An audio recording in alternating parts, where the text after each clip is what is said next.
Hi again, thanks for joining me. Kiwi Kodja here, and we're heading down to a little place near New Plymouth on the west coast, halfway down the North Island. We're going to be going to a place called Tataraimaka, where an interesting battle happened in 1817.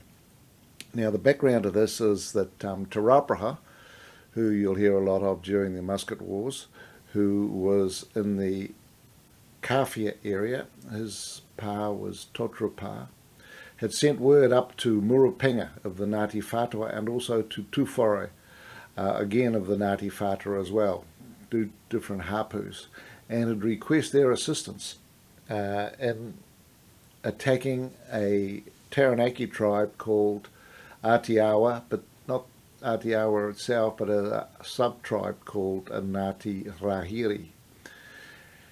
So they sent word, and they agreed to assist Te Rapraha. So Tufori came down to Kaipara, and then they made their way down to Kawhia, joined up with Te Rapraha, and then made their way down to New Plymouth, where they wished to attack the Ngati Rahiri. So let's just get in a bit closer there.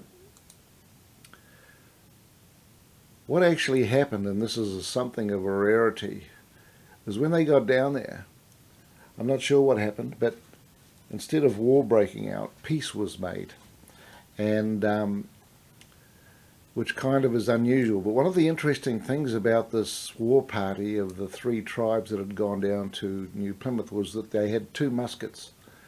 And these two muskets would play a very significant role in events that were to happen. Now, what happened was further up north in the Ngati Toa territory was a gentleman or a chief called Tuaho, who had come down to New Plymouth and was celebrating with the tribes there about the peace that had just broken out. But he also had an alternative reason. He wanted to use this war party to attack the Taranaki tribe. The Taranaki tribe lived around this part of the mountain here, and their main pa was Tataraimaka. Tuaho convinced the war party to go down and basically attack this pa, and you have a feeling it wouldn't have taken much convincing, because they'd come a long way. And there was a lot of kudos, a lot of mana in battle, and of course they've been deprived through the peace negotiations in there being no battle. So the Toa, or the war party, made its way off down to Tataraimaka. So kind of that's where our story has got us to at the moment. So let's now zoom in a little bit on Google Earth here. Zoom in. Okay, we're zooming in. It's right on the beach, the pa, and here we are, Tataraimaka. Now, it's very important to note that beaches were a highway.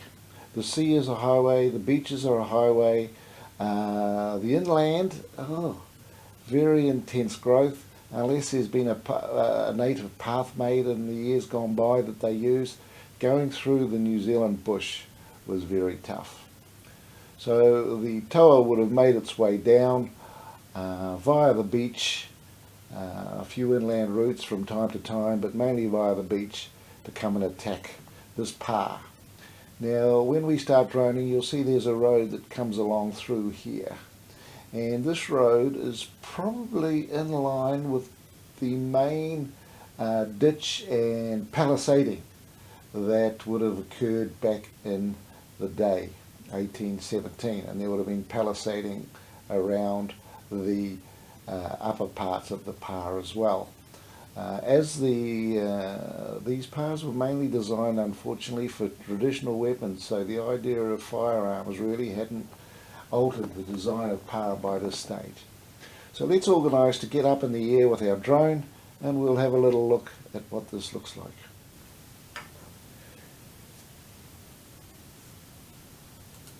So here we are at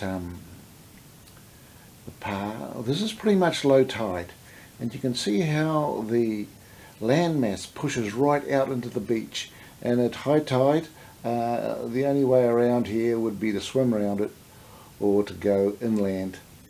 So very dominating part of the coastline. Unfortunately, I didn't really go out and wander over the structure of the so I'm not sure what earthworks are still underneath all the forest that we can see at the moment. But here we are at that road, and I suspect that this would have been the main fosse, or the ditch, with palisading, because the only area to protect from would have been inland. But what happened in this battle was that the attacking forces, which are up around the house area and could kind of see into the pa, they had 2 muskets, and the Ngati Rahiri, or the Ngati Whatua, pointed out to the attackers who the chiefs were in the pa, and they just proceeded to shoot the chiefs and the high-ranking people, and then they mounted their attack on the pa, and being somewhat leaderless, the occupants of the pa were defeated, and a great revenge and the usual feasting and taking of heads would have occurred afterwards.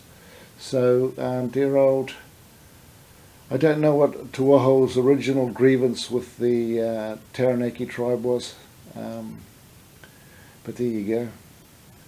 One of the things that always happens when I drone around these places, the old cockies wonder, what's this guy doing? What's this guy doing on the side of the road? And they'll invariably come on up, and I have no issues with it, and find out what I'm doing.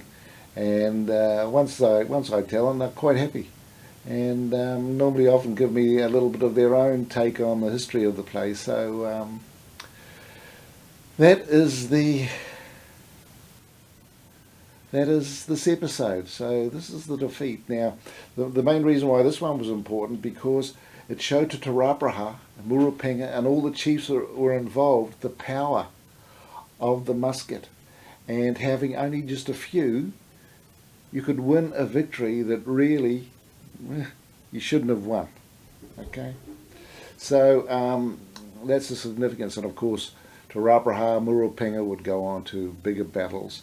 And what really came out of this is their need to get more muskets. 1, to attack, 2, to survive against someone else who had muskets.